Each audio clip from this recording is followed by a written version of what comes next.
Hello everyone, আসসালামু আলাইকুম ওয়া রাহমাতুল্লাহি তাআলা ওয়া বারাকাতুহু।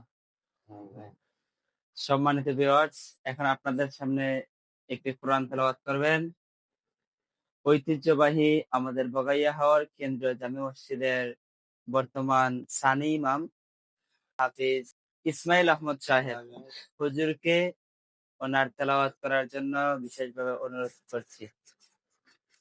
السلام عليكم ورحمة الله وبركاته. أعوذ بالله من الشيطان الرجيم.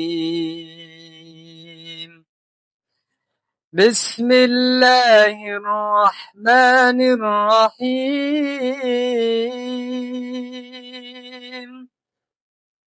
إن ربك هو أعلم بمن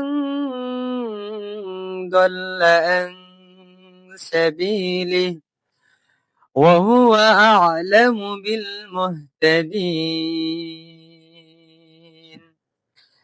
فلا تطع المكذبين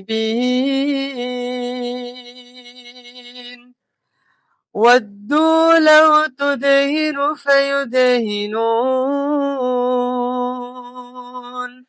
ولا تطع كل هلاف مهين هماز مشاء بنميم صدق الله العظيم.